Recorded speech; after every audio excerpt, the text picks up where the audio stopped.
Hello everyone and welcome back. Today we are in a place where all the wild things are, but first we're going to do some bunny breathing, because in the book the boy wears a suit. It's actually a wolf suit, but I think it looks like a bunny rabbit, so we're going to do some bunny breathing. So if you sit on your shins, so fold your legs underneath and you can sit up like a bunny. I can't do it on this chair. And you sit really tall, back straight, and we're going to breathe. We're going to for 3 times and then breathe out of our nose. Okay, are you ready? Eyes closed or looking towards the floor. Breathe out. And again, 3 times. Breathe in 3 times. Long breathe out through your nose. Breathe in. Long breathe out through your nose. One more time, breathe in. Well done everyone. So we're going to be reading a story called Where the Wild Things Are, and it is by Maurice Sendak and it's published by Red Fox Books. So Maurice Sendak did all the pictures and all the words in this. That night Max wore his wolf suit, see I think it looks like a rabbit, and made mischief of one kind and another, chasing his dog. His mother called him "Wild Thing," and Max said, "I'll eat you up." So he was sent to bed without eating anything.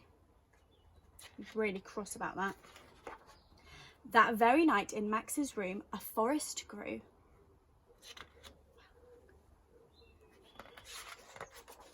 And grew.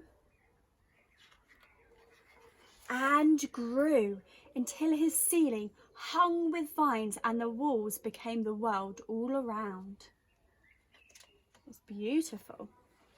And an ocean tumbled by with a private boat for Max, and he sailed off through night and day. His boat's called Max. And in and out of weeks and almost over a year to where the wild things are. He's meeting lots of strange things on his journey, isn't he?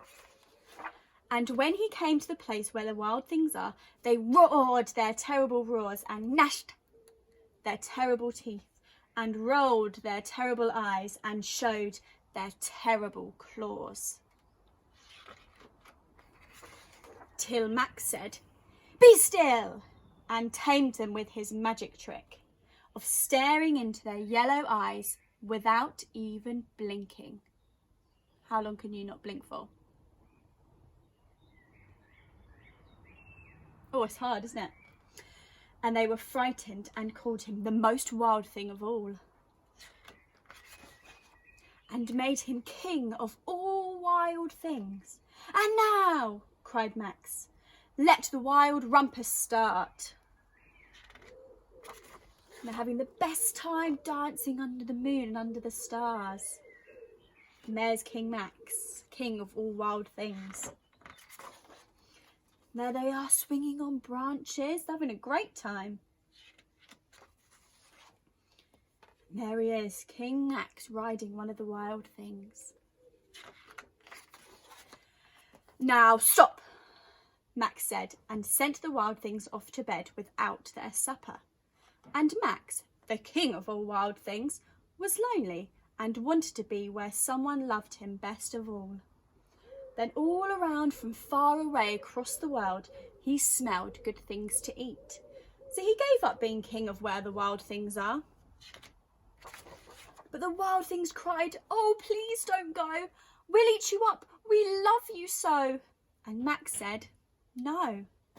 The wild things roared their terrible roar and gnashed their terrible teeth and rolled their terrible eyes and showed their terrible claws. But Max stepped into his private boat and waved goodbye. And sailed back over a year and in and out of weeks and through a day. And into the night of his very own room, where he found his supper waiting for him. And it was still hot. So for your activity today, you can do a blink competition. So you have one person sitting in front of you, and whoever blinks first loses. It's a really fun game, but it's really hard. Or you can take your toys on a wild thing hunt around your house. Thank you for watching. I'll be back tomorrow.